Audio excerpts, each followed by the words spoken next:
set to go. So today we are definitely going to need that stick that we wanted yesterday. So if you lay your hands on it, that'll be great. If you don't have it, don't worry, it's not the end of the world.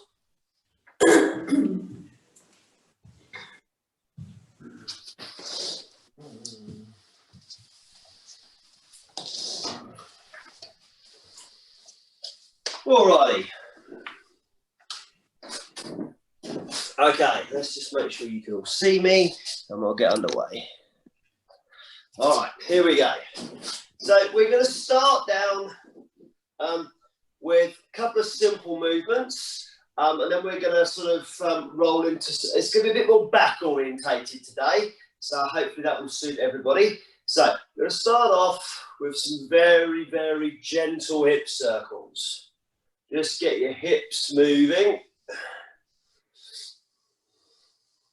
Good.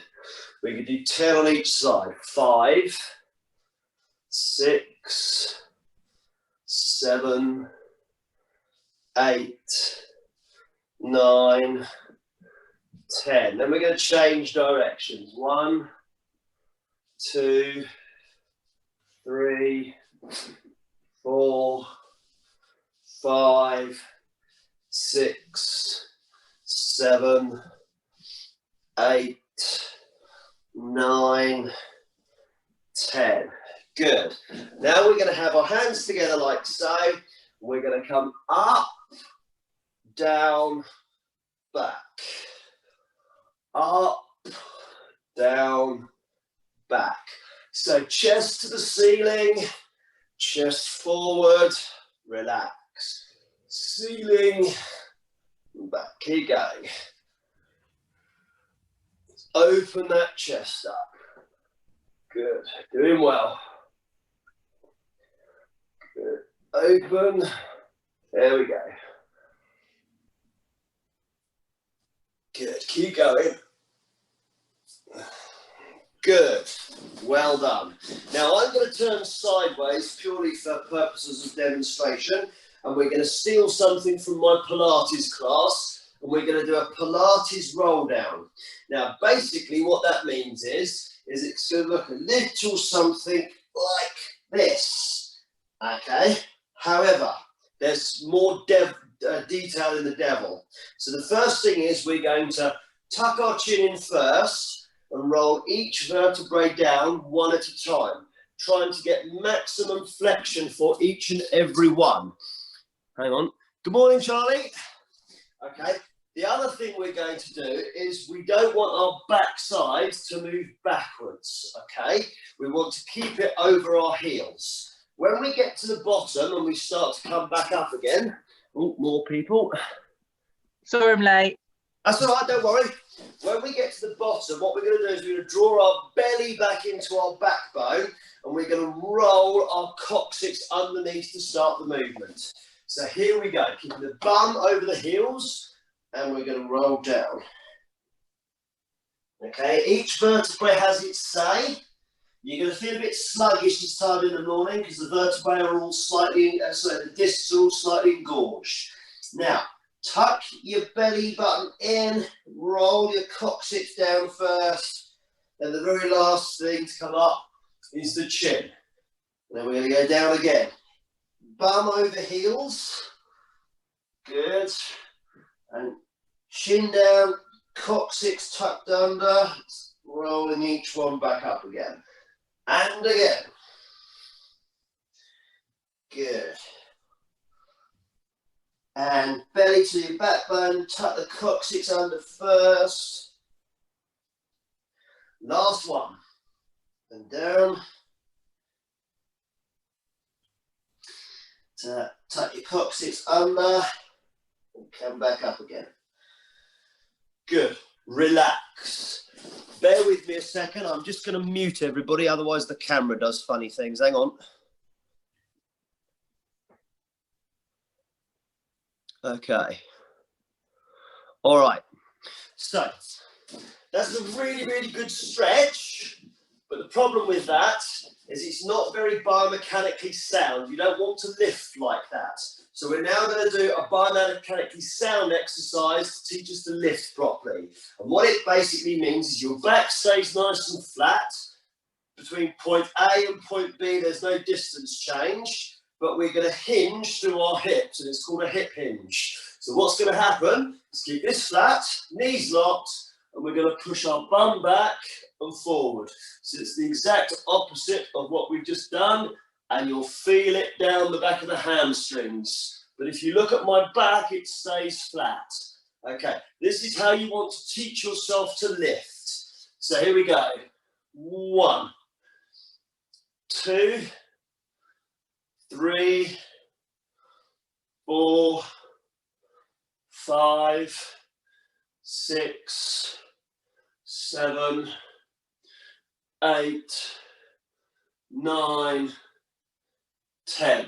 If you have back problems, that's something you want to practice on a daily basis. Now we're going to do exactly the same, and you're going to take said broom handle, okay? And you're going to put your broom handle on your thigh, okay? Like it was a bar, okay? And then all you're going to do is you're going to soften the knees and do exactly the same thing that you just done with your back, except you're going to do it with bent knees. So we're getting that really nice lifting posture. Knees forward, bum back, like a cantilever. Keep going. Doing well. Good. Right, now we're going to change it slightly. Legs straight again. And we're going to do the first one again. But we're going to roll the bar down our legs.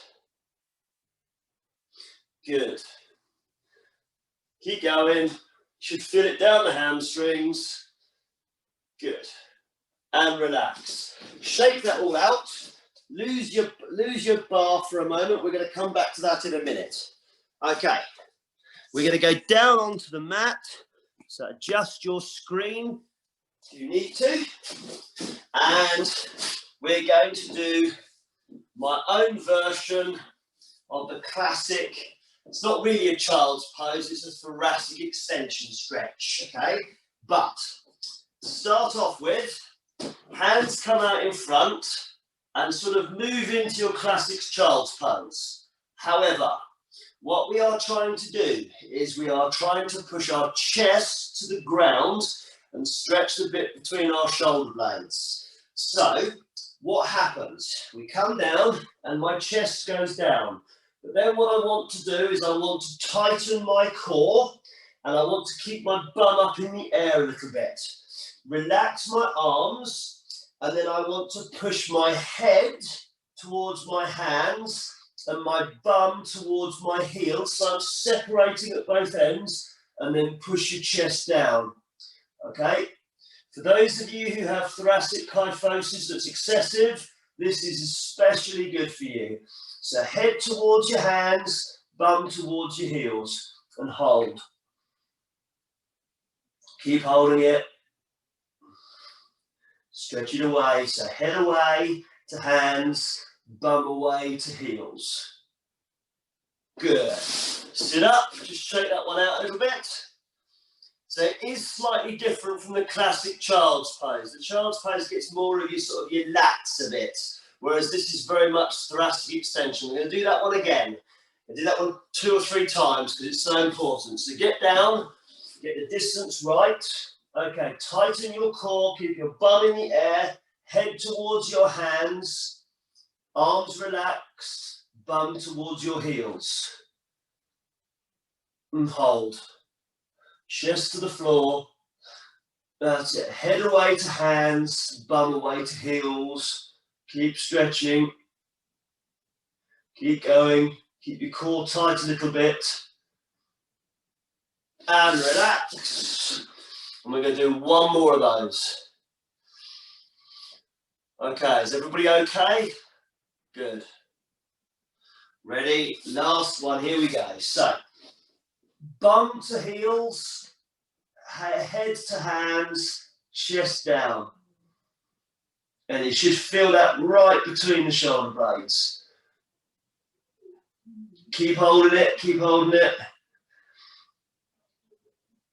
and relax. Really well done, everybody, because that's a very difficult exercise to do properly, but it's very, very therapeutic. Okay, so from here, so I'm just maneuvering my mat. We're going to go into what's called a knee clasp. So lying flat on your back, what we're going to do is we're simply going to take hold of our knee. We're going to put our knee up as far as we can, but what I want you to do is pay attention to what this leg's doing. I want this leg to push away from your pelvis. So we're putting up with one and pushing away with the other. Okay, then we're going to hold. All right? And you should feel a nice stretch through the hips. Good. Change. And push the left leg away or the right knee up. Okay, push it away. Good. Hold and change. Right, this time we're going to do exactly the same, but we're going to pull the knee, in this case the left knee, a little bit more to the right hand shoulder. Keep going. Doing well, and change. So this time, left hand knee slightly to the left hand side shoulder. Good. Doing well. And relax. Well done. Well done. Okay, very good. Right, so hang on a minute. Again, I might just have to adjust my neck slightly. All right, okay. So this is, it's sort of in the position of a cat-cow. It's sort of a developed cat-cow. It's called knee in, knee out.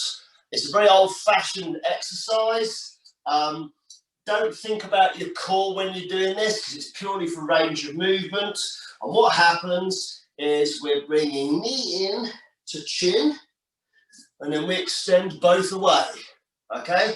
And in and extend, in and extend, in and extend, in and extend, in, extend, in, extend, in, extend. Right, relax a second and change over. So left knee in and extend. In, extend, in, extend, in, extend, in, extend, in, extend. Good. Just shake that out a little bit. Okay. All right. And now we're going to do that again on both sides. Don't force that one. Just go for a healthy range of movement, okay? Here we go. So get comfy, starting on the right knee. So in, extend, 2, 3, 4, 5, 6, 7, 8, 9, 10. Relax. There is change over. Here we go. So 1 on the left, 2, 3,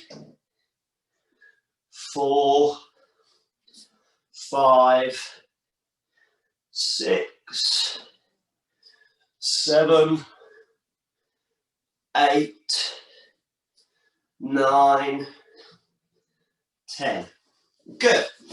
Very, very good. Right. Back to your feet and grab hold of your stick. If you don't have a stick, don't worry about it. I'll show you how to do it without.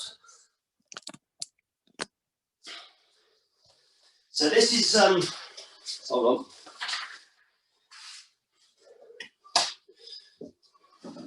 So this is called the golf club rotation.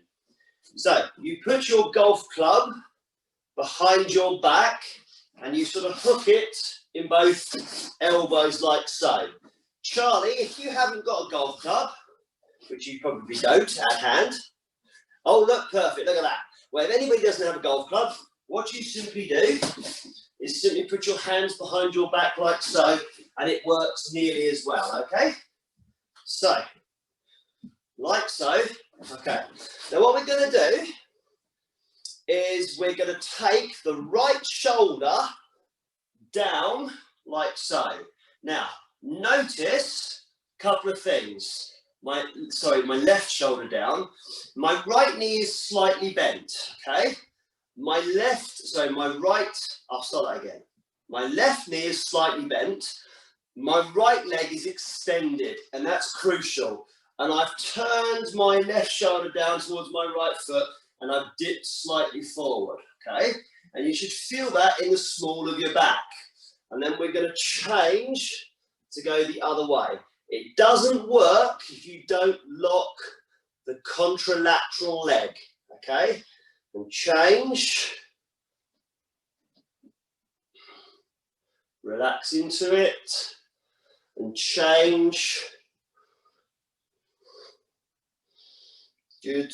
And change. And change. Sometimes you'll feel it in the back side as well. And change. And change. Good, well done. We can get rid of that now. We don't need that anymore. Okay. And now we're going to go back down onto the mat in a kneeling style position. Bear with me. Okay, very good. Here we go. So back down into a kneeling position.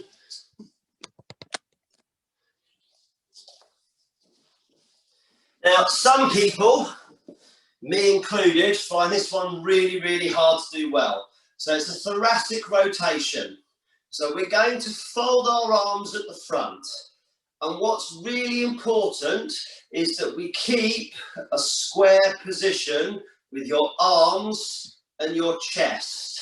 The reason that we're sitting on our knees like this is to make sure that we have no lumbar flexion or extension.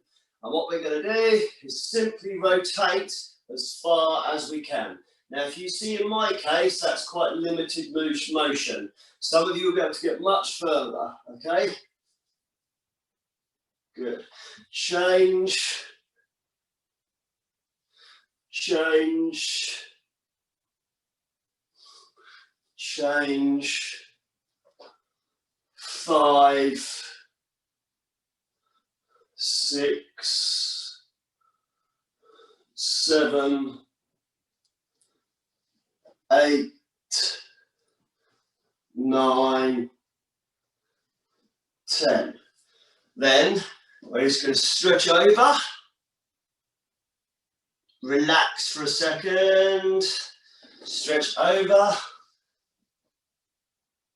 Okay, now just for variation, we're going to put our hands together like this and do the same rotation this way. So make sure that your chest stays in this equivalent position of between your hands. And change 2, 3, 4, 5, 6, 7, 8, 9, 10. Good.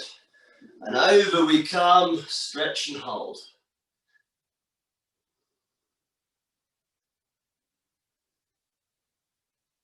Good. Change. Lovely. Shake that out. Have a drink if you want to. Okay. All right. So, from here, we're going to do one of my favourite series. Okay. So, we're going to start off in an all four position. So we're calling this a 4-point position, and we're going to call this, just for reference, a half-point 4-point position. So in your 4-point position, move your knees slightly back. You do want a pillow or a mat under your knees for this, because otherwise it hurts. And what we're going to do, its proper name is the alligator, but I like to call it the waggy dog. So my feet are my tail, and what I'm going to be doing is I turn to look at my feet, turn to look at my feet the other way. Okay, so we're going to do it quite quickly. We're going to do 20, like so. 5, 6, 7, 8, 9, 10, 11, 12, 13, 14, 15, 16, 17, 18, 19, 20. Relax. Okay, good. Make sure you're okay. And then from here, we're going to go into a classic cat-cow. So, chin down, belly up, and reverse. And change. And change. You notice I'm doing this quite quickly, deliberately. Change. Change. 5, 6, 7, 8, 9, 10. Lovely. Put your knees together again and move them slightly back, heels together. And we got another round of waggy dog stroke alligator times 20. Here we go. 1, 2, 3, 4, 5, 6, 7, 8, 9, 10, 11, 12, 13, 14, 15, 16, 17, 18, 19, 20.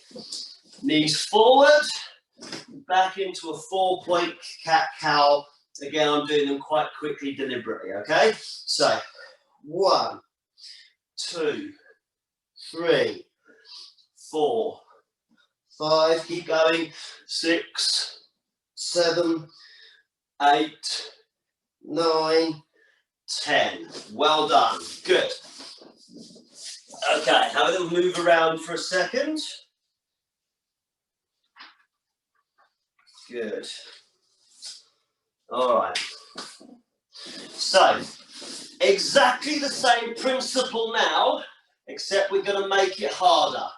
We're going to do it in a half position, and this restricts your movement from your upper body and makes it much more focused on your lower back, okay? So, knees slightly back, ankles together. We're going to do we're going to do the alligator again. Here we go.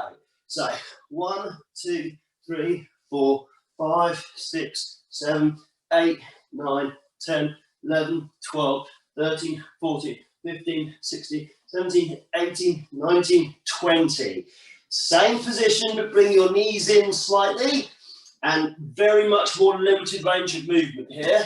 Okay, so we're going up, down, 3, 4, 5, 6, 7, 8, 9, 10.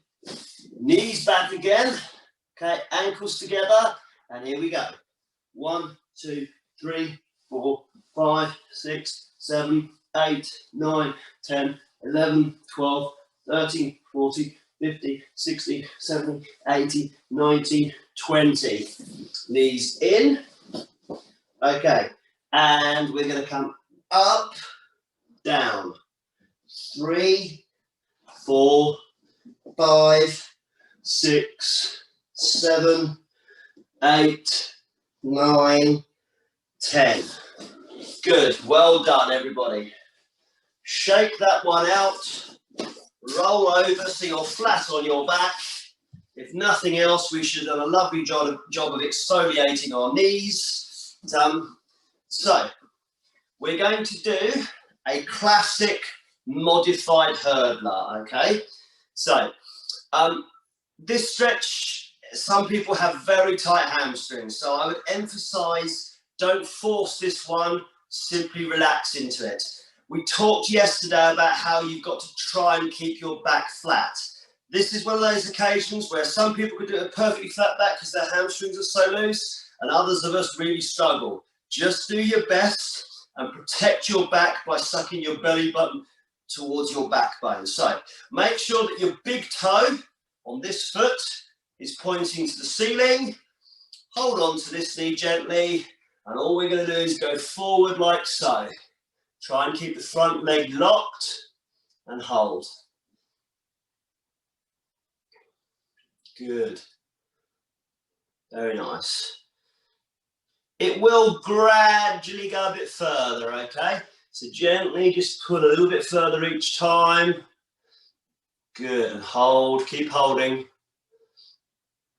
Good, keep breathing. And relax, good. Gently change. So left foot into right thigh, okay? Now you'll notice in my case, this is my not so flexible leg, okay? And what will happen is that my big toe, and you can't see it, my big toe will turn out like that. And if yours does that, what it means is that the bicep femoris, which is the diagonal of your hamstrings, is tighter than it should be. And in order to compensate that, you need to turn your big toe inwards to the best of your ability, okay? All right? Interestingly enough, if you have a tight biceps femoris, it will also make you run a bit funky, okay? So here we go. Down we go. And hold.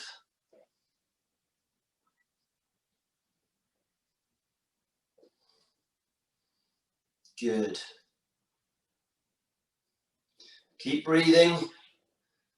Suck that belly in towards your backbone to protect your back. Try and keep your back flat. Doing well. And release. Change over. Okay. Left foot forward again. And down we go.